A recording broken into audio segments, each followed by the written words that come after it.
चाचा चौधरी और wrist watch. एक दिन एक जगह पर, ठीबा, तुम्हारे पास कितने पैसे हैं? 2 रुपए, लेकिन किसी काम के नहीं क्योंकि सिक्के खोटे हैं। इनको चलाना चाहिए। हाँ चमगादड़ बान, मैं किसी बेवकूफ को ढूंढता हूँ। तभी भाई साहब रुकिए, इतनी जल्दी भी क्या है? भाई मुझे दफ्तर जाना है। मेरी पत्नी ने बस का किराया 2 रुपए दिए थे, पता नहीं रास्ते में कहाँ गिर गया। वह मेरा मित्र 1 को डबल करने का मंत्र जानता है। अगर वह मेरे 1 रुपए को 2 कर दे तो मैं बस से दफ्तर जा सकूंगा। दोस्त, इस बेचारे पर रहम करो और इसके 1 रुपए को डबल कर दो। तुम खुशकिस्मत हो, वरना मैं हर किसी का काम नहीं करता। तुम्हारा सिक्का लिफाफे में डालकर मैंने मंत्र फूंक दिया है। यह लिफाफा बस स्टॉप पर ले जाकर खोलना और 2 रुपए का टिकट खरीद लेना। हाँ, रुपए खनक रहे हैं। लिफाफा लेकर वह आदमी वहां से चल देता है और चमगादड़ बान, 2 खोटे सिक्कों से 1 खरा सिक्का ज्यादा उपयोगी है। हा हा हा हा हा। उधर वह राहगीर, लो 2 रुपए, दफ्तर का टिकट काटो। कंडक्टर उसके रुपए वापस उसी की ओर फेंक देता है। दफ्तर पैदल जाओ, खोटे सिक्के बस में नहीं चलते। इधर चमगादड़ बान, कोई ज्यादा फायदे का धंधा किया जाए। तुम ठीक कहते हो। यह मेरे दादा की टूटी फूटी घड़ी पड़ी है। जब से दादा जान मरे हैं यह चली नहीं। इससे मैं कोई नई कीमती घड़ी बदल लूंगा। रास्ते में चाचा चौधरी, उसके हाथ पर नई घड़ी चमक रही है। भाई साहब जरा रुकना। चमगादड़ बान, उससे नहीं, वह चाचा चौधरी है, दुनिया का एक ही व्यक्ति जिसका दिमाग कंप्यूटर से तेज चलता है। वह हमें क्या नुकसान पहुंचाएगा? हमारी घड़ी जो कभी चली नहीं, ठीकरे के बराबर है। मैं यह ठीकरा उसकी घड़ी से बदल लूंगा। अबे बच गए। आपके हाथ पर जो घड़ी बंदी है वह नई लगती है। हाँ, अभी दुकान से खरीद कर आ रहा हूँ। पूरे 600 रुपए खर्च हुए। जरा अपनी घड़ी दिखाइए, मैं भी एक खरीदना चाहता हूँ। लो देखो। इतना कहकर चाचा चौधरी उसको घड़ी थमा देते हैं। यह क्वार्ट्स है, इसे पाकर कोई भी धन्य हो जाएगा। लीजिए अपनी घड़ी। आए, चाचा चौधरी को घड़ी थमाकर वह जाने लगता है। रुकिए, यह मेरी नहीं है। मेरी घड़ी का डायल चौरस था, जबकि इसका गोल है। यह वही है जो तुमने मुझे दी थी। वे दोनों ठग हैं, मुझे भी खोटे सिक्के दे गए थे। उन्हें जाने मत दो। रुको, लगता है हमारी घड़ियां बदल गई है। इनको पुलिस के हवाले करो। तलाशी लेने पर तुम्हें अपनी कीमती घड़ी वापस मिल जाएगी। मामला यहीं निपट जाए तो अच्छा है। मैं आखिरी बार पूछता हूँ, तुम अपनी घड़ी लेकर मेरी वापस करना चाहते हो या नहीं? नहीं, मैं भी आखिरी बार कहता हूँ, यही तुम्हारी घड़ी है। यह सुनकर चाचा चौधरी वापस चल देते हैं। ठीक है, मैं इसे लेता हूँ, तुम अब जा सकते हो। क्या तुम पागल तो नहीं हो गए? अपनी नई क्वार्ट्ज घड़ी के बदले में पुरानी बंद घड़ी तुमने ले ली। ये घड़ी चाहे टूटी फूटी हो, लेकिन इसकी चेन शुद्ध सोने की है। चाचा चौधरी।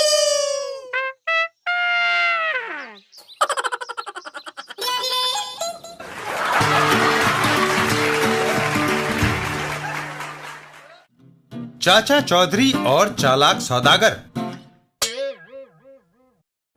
एक दिन रास्ते में, बारो, इतने सारे टेलीविजन सेट्स क्या रिपेयर करने का काम शुरू कर दिया है? नहीं दोस्त गार्न, ये मैंने खरीदे हैं। इतने सारे सेट्स खरीदने के लिए तुम्हारे पास पैसा कहाँ से आया? कम पैसों में ज्यादा उम्दा चीज खरीदने को ही होशियारी कहते हैं। कार में बैठो, मैं तुम्हें खरीदारी का नमूना दिखाता हूँ। और वह दोनों कार में सवार हो चल देते हैं। हम शहर में ऐसे घर को ढूंढेंगे जहाँ टीवी सेट हो। एक घर पर वाह, नाच और गानों का यह प्रोग्राम काफी मनोरंजक है। तभी दरवाजे की घंटी बजती है। दरवाजे की घंटी बजी, डिस्टर्ब करने कौन आ गया? वह आदमी दरवाजे की ओर बढ़ता है। अरे बाबा, आ रहा हूं। दरवाजा खोलने पर बंदे को बारो कहते हैं। यह लीजिए 100 रुपया। 100 रुपया? मगर किस बात का? साहब, मैं आपको कुछ दे ही रहा हूँ, ले तो नहीं रहा। घर आते लक्ष्मी को ठुकराते नहीं। वह 100 रुपये उसे पकड़ाकर घर के अंदर घुस जाता है। अरे, अंदर कहाँ घुसे चले जा रहे हो? और टीवी को उठाकर चल देता है। मेरा टीवी कहाँ ले जा रहे हो? मैंने इसे खरीदा है। तुम्हें 100 रुपया दिया है कि नहीं? मेरा 15,000 रुपए का टीवी तुम 100 रुपए में लेना चाहते हो? मुझे यह सौदा मंजूर नहीं। यह सुनकर बारो पिस्तौल निकाल लेता है। मेरा रास्ता छोड़ दो। यह डाका है। टीवी सेट गाड़ी में रखकर बारो आगे चल देता है। कहो, कैसी रही? बहुत बढ़िया। अब मैं तुम्हें चाचा चौधरी के पास ले चलता हूँ। उसके पास इंपोर्टेड टेलीविजन है। चाचा चौधरी के घर पर बैट्समैन रन लेने के लिए दौड़ा। तभी चाचा चौधरी, लो 100 रुपया। और फिर, अर्र, मेरा टीवी कहाँ ले जा रहे हो? मैंने इसे तुमसे 100 रुपए में खरीद लिया है। चाचा चौधरी उसको आधे पैसे वापस करते हैं। लो, तुम 50 रुपए वापस ले लो। अच्छा, शायद तुम्हें अपने टीवी की 100 रुपए कीमत ज्यादा लगी। चाचा चौधरी उसकी कार में सवार हो जाते हैं। अर्र, मेरी कार से नीचे उतरो।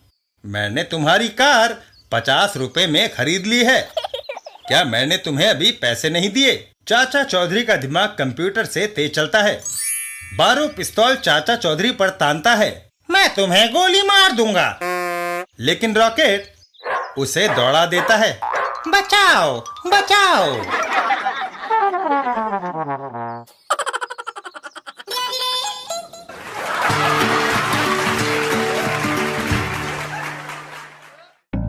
चाचा चौधरी और नॉन बोन की यात्रा।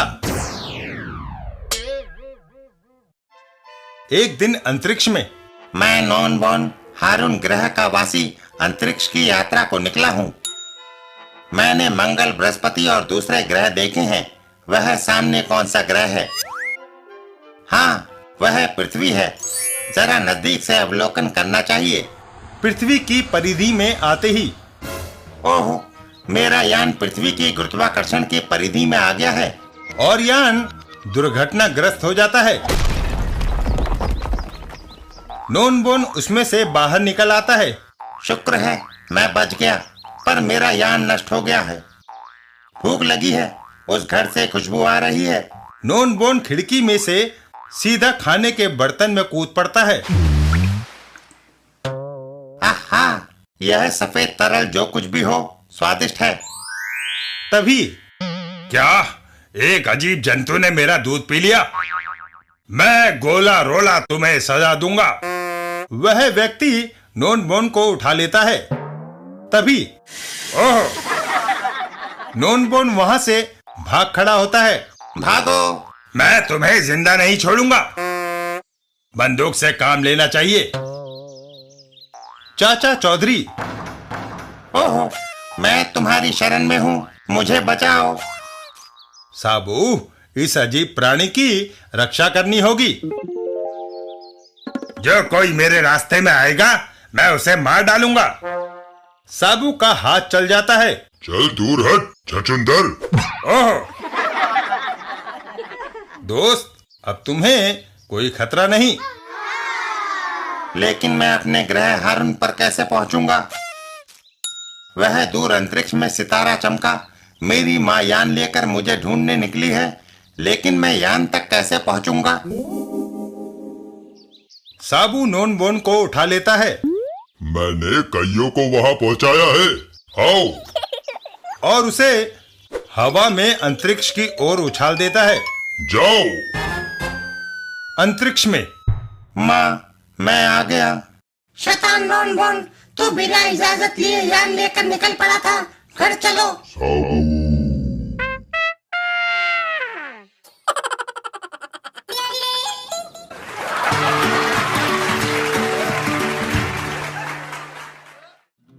चाचा चौधरी और गलतफहमी।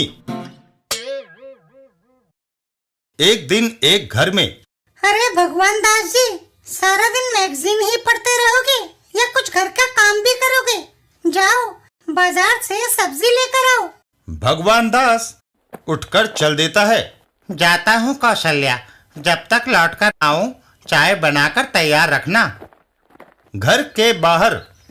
अरे मेरे दरवाजे पर ये कागज कैसा पड़ा है? कागज को उठाते ही भगवान दास हिल जाता है। कौशल्या, डाकू भूपत ने बीडी यानी मेरे नाम यह पत्र भेजा है। क्या लिखा है जी? पढ़कर देख लो।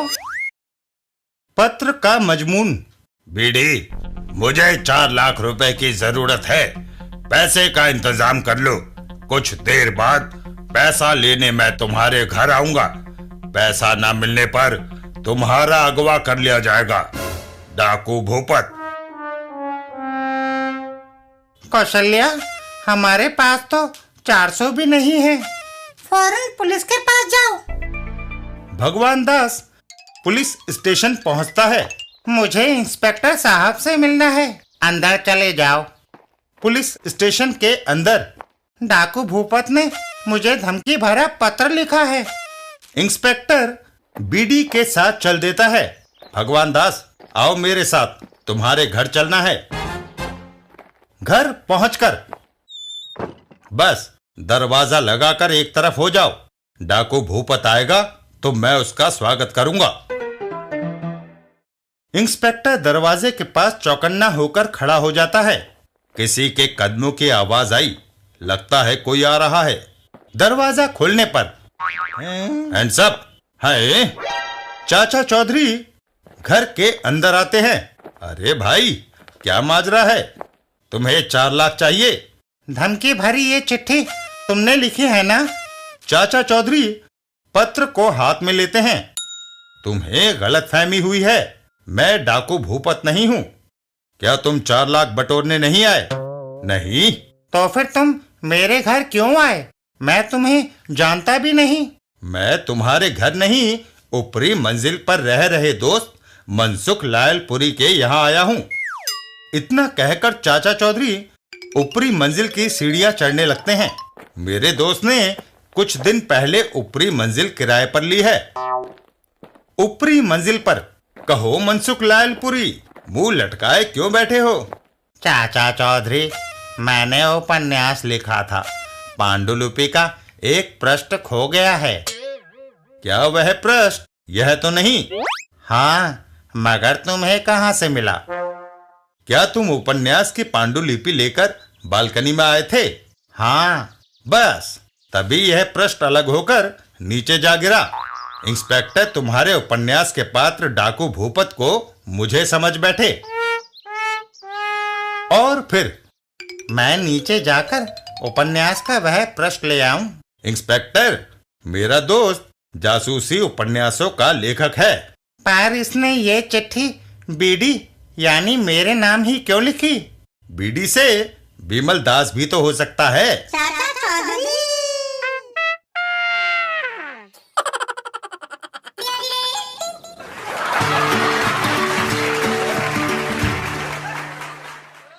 चाचा चौधरी और प्रोफेसर शटलकॉक।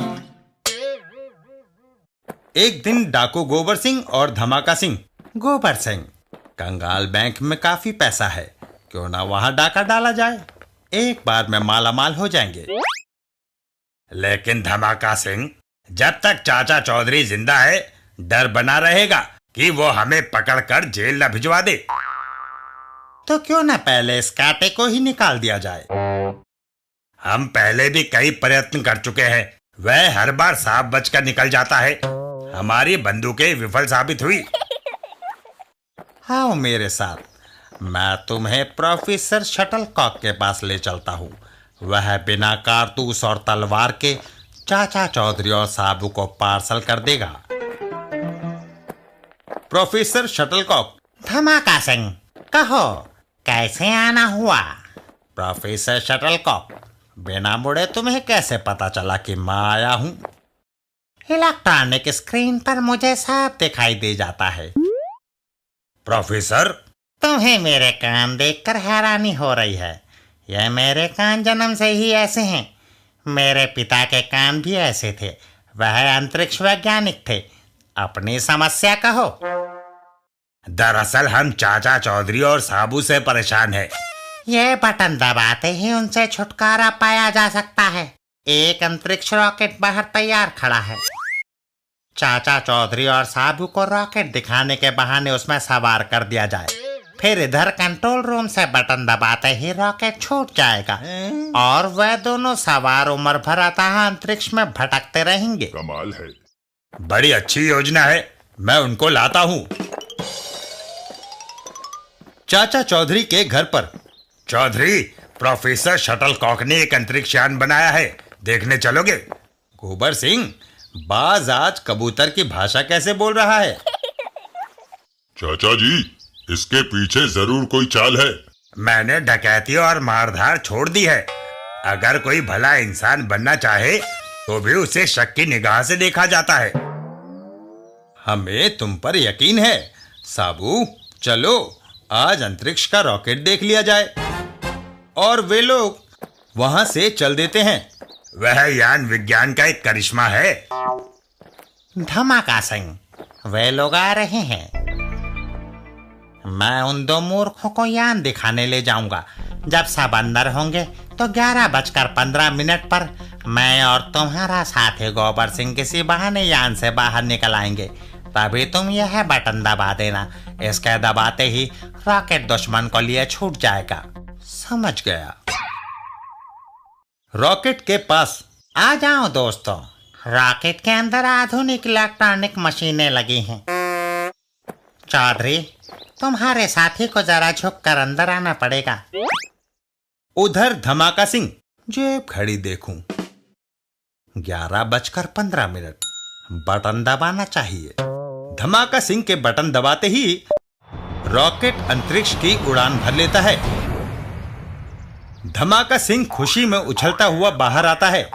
हम कामयाब हो गए। चाचा चौधरी से छुटकारा मिल गया।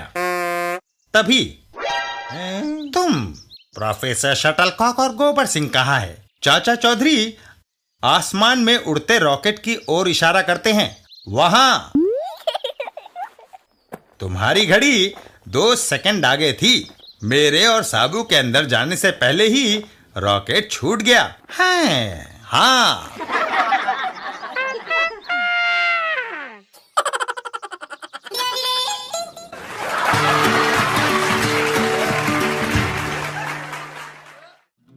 चाचा चौधरी, भोजन और रुपया।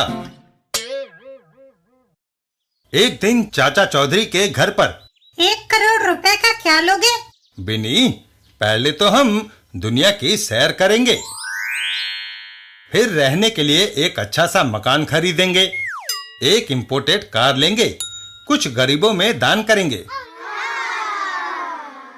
काफी दिनों से तुमने मुझे जेवर खरीद कर नहीं दिए। चलो, तुम्हें डायमंड का कीमती सेट ले देंगे। और कपड़े भी। चाची, बाकी पैसे जो बचेंगे उनके शेयर खरीदेंगे। राकबी, चाचा चौधरी का सारा रुपया हमें मिल सकता है। पुन्नो, कैसे? तुम सारे परिवार को खाने पर आमंत्रित करो। जब घर खाली होगा तो पीछे से मैं 1 करोड़ रुपया लेकर चंपत हो जाऊंगा। अब तुम जाओ और उन्हें ले जाओ। राकबी और चाचा चौधरी। चाचा जी, मैं चाहती हूँ कि आप आज मेरे मेहमान बने। चाचा चौधरी और चाची उसके साथ चल देते हैं। रॉकेट को भी ले आइए। उसके लिए मैंने खीर बनाई है। तुम हमारे लिए कितना सोच रही हो। मेरे हाथ का बनाया खाना खाएंगे तो हमेशा याद करेंगे। राकबी के घर। बैठिए और खाने का लुत्फ उठाइए। सचमुच खाना स्वादिष्ट है। आज भूख भी बड़ी लगी थी जी। रॉकेट भी भोजन करता है। इधर पुन्नू। चाचा चौधरी अपने घर को ताला नहीं लगाता। इससे मेरा काम और भी आसान हो गया है। घर के अंदर। चाचा चौधरी की तिजोरी खाली पड़ी है। शायद 1 करोड़ रुपया उसने दूसरी जगह रखा होगा। अलमारी में भी नहीं है। कुछ लोग रुपया तकिए या चादर के नीचे छुपा कर रखते हैं। वह वहां भी ढूंढता है। हैं? वह यहाँ भी नहीं, बक्स में भी नहीं मिला। सारा घर छान मारा मगर चाचा चौधरी का 1 करोड़ रुपया नहीं मिला। वह वापस अपने घर की ओर दौड़ लगाता है। मुझे अपने घर जाना चाहिए। घर पहुंचकर, चौधरी, मैंने तुम्हें दुनिया की सैर, बंगला, कार, डायमंड का सेट और शेयर खरीदने की बात करते सुना था। आखिर उन चीजों के लिए पैसा कहाँ है? मैंने 1 करोड़ रुपए इनाम वाला लॉटरी का टिकट खरीदा है। हम इसी के पैसों की बात कर रहे थे। इतना कहकर चाचा चौधरी वापस चल देते हैं। स्वादिष्ट खाने के लिए धन्यवाद। हैं? चाचा चौधरी।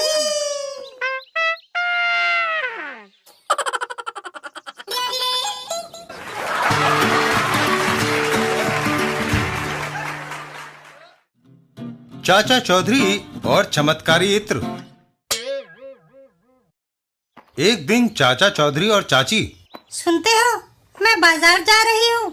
बिन्नी, कितनी देर बाद लौटोगी? 2 घंटे बाद। उतनी देर में निश्चिंत होकर टीवी पर कॉमेडी सीरियल देखता हूँ। चाचा जी, मैं अंदर नहीं आ सकता। मैं कॉमेडी सीरियल कैसे देखूंगा? साबू, मैं सीरियल देख रहा हूँ। जब मैं हंसूं, तुम भी हंसना। एक जगह पर। लीरा, मैंने लोगों को ठगने की नई तरकीब निकाली है। हॉर्न, भाड़ में जाओ तुम और तुम्हारी स्कीम। वह आदमी जा रहा है, उसे यह इत्र की शीशी सुंघाओ। वह इसकी खुशबू से बेहोश हो जाएगा, तब हम उसे लूट लेंगे। लीरा वैसा ही करती है। जनाब, यह भीनी भीनी खुशबू वाला इत्र मैं आपके लिए लाई हूँ। इसे सूंघिए और आनंद लीजिए। अच्छी महक है। इत्र सूंघते ही वह बेहोश होकर गिर पड़ता है। वह बेहोश हो गया। हॉर्न, तुम्हारी तरकीब कामयाब रही। दरअसल शीशी में खुशबूदार बेहोश करने वाली दवाई है। उसकी जेब में जितने पैसे हैं निकाल लो। तलाशी लेने पर इसकी जेब से इस दरखास्त के सिवा कुछ नहीं निकला। लगता है यह आदमी बेकार था और नौकरी ढूंढने निकला था। है? तभी लीरा, उस महिला ने सोने के जेवर पहने हैं। उसे इत्र सुंघाओ, हम उसके सारे आभूषण उतार लेंगे। अबे बच गए। क्या आपको इत्र पसंद है? किस औरत को नहीं? तो जरा इसे सूंघिए। चाची इत्र को सूंघती है और आगे चल देती है। हैं? उसने सूंघा और चल दी। वह बेहोश होकर जमीन पर गिरी नहीं। रुकना, तुमने यह तो बताया नहीं कि खुशबू कैसी लगी। माफ करना, जुकाम के कारण मेरी नाक बंद है। लीरा, अगर वह इत्र से बेहोश नहीं हुई ना सही, यह डंडा उसके सर पर मारो और उसे गिरा दो। अबे क्या करता है? उधर चाची इत्र अपने कपड़ों पर डाल लेती है। अगर नाक बंद होने के कारण मैं इस इत्र का आनंद नहीं ले सकती, तो इसकी महक से दूसरों को क्यों वंचित रखूं? मैं इसे अपने कपड़ों पर लगा लेती हूँ। इधर लीरा। मेरे एक भरपूर हाथ से वह चित हो जाएगी, फिर उसके सारे जेवर मेरे होंगे। लेकिन नजदीक पहुंचते ही ओह, वह जमीन पर ढेर हो जाती है। मेरी प्यारी लीरा। साड़ी स्टोर। वह दुकान लेटेस्ट प्रिंट्स के लिए मशहूर है। दुकान के अंदर कोई अच्छी सी साड़ी दिखाइए। लेकिन दुकानदार बेहोश हो जाता है। वह बेहोश हो गया।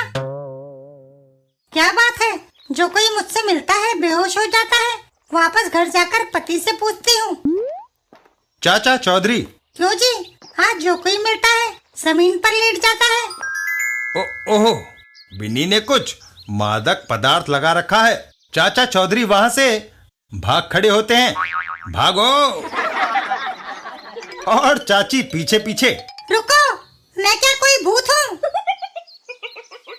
मुझे उस छत पर चढ़ जाना चाहिए। चाचा चौधरी सीढ़ी से ऊपर चढ़ जाते हैं और सीढ़ी को उठा लेते हैं। ओहो, मुझे सीढ़ी उठा लेनी चाहिए। जिससे वह मुझ तक ना पहुंच सके, नहीं तो उसके कपड़ों पर लगा मादक पदार्थ मुझे बेहोश कर देगा। चाची वहां पहुंच जाती है। नीचे उतरो। चाचा चौधरी पानी खोल देते हैं और फिर नीचे उतरने लगते हैं। अब कोई खतरा नहीं, नीचे जाना चाहिए। बिनी, तुम्हारे कपड़ों पर बेहोशी लाने वाला लोशन लगा था, इस कारण जो कोई तुम्हारे करीब आता था उसकी सुगंध से बेहोश हो जाता था। पानी से वह धुल गया। चाचा चौधरी।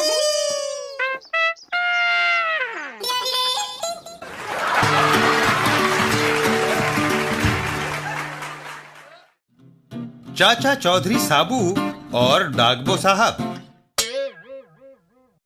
एक दिन चाचा चौधरी और साबू अचानक उठकर कहाँ चल दिए? चाचा जी, याद आया, डाकबो साहब ने मुझे स्विमिंग पूल पर बुलाया था।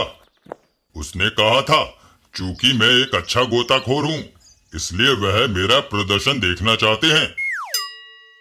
लेकिन साबू, स्विमिंग पूल तुम्हारे लिए ऐसा रहेगा जैसे टब में मगरमच्छ। फिर भी चाचा जी, मैं डुबकी लगाने का मुंह नहीं छोड़ सकता। जाता हूँ। साबू वहां से चल देता है। इधर डाकबो साहब, आपने स्विमिंग पूल बड़ा शानदार बनवाया है। तीखान, जरा पानी में पैर डालकर देखो। तीखान पानी में पैर डालता है। क्या शीशे की तरह साफ पानी है? लेकिन आई, मेरा पैर जल गया। ओह, स्विमिंग पूल में पानी उबलता हुआ गर्म है। ऐसे मजाक से मेरा मनोरंजन होता है। अभी साबू आएगा, जब वह ऊपर से इस खौलते हुए पानी में डुबकी मारेगा तो कितना लुत्फ आएगा। साबू, डाकबो साहब, तुम आ गए। चढ़ जाओ सीढ़ियों पर और दिखाओ हमें अपनी गोताखोरी का करतब। साबू सीढ़ियों पर चढ़ जाता है। जैसे ही वह प्लेटफॉर्म की ओर बढ़ता है कि प्लेटफॉर्म टूट जाता है। ओह, तख्ता टूट गया। और साबू सीधा डाकबो साहब के ऊपर आ गिरता है। बचाओ! है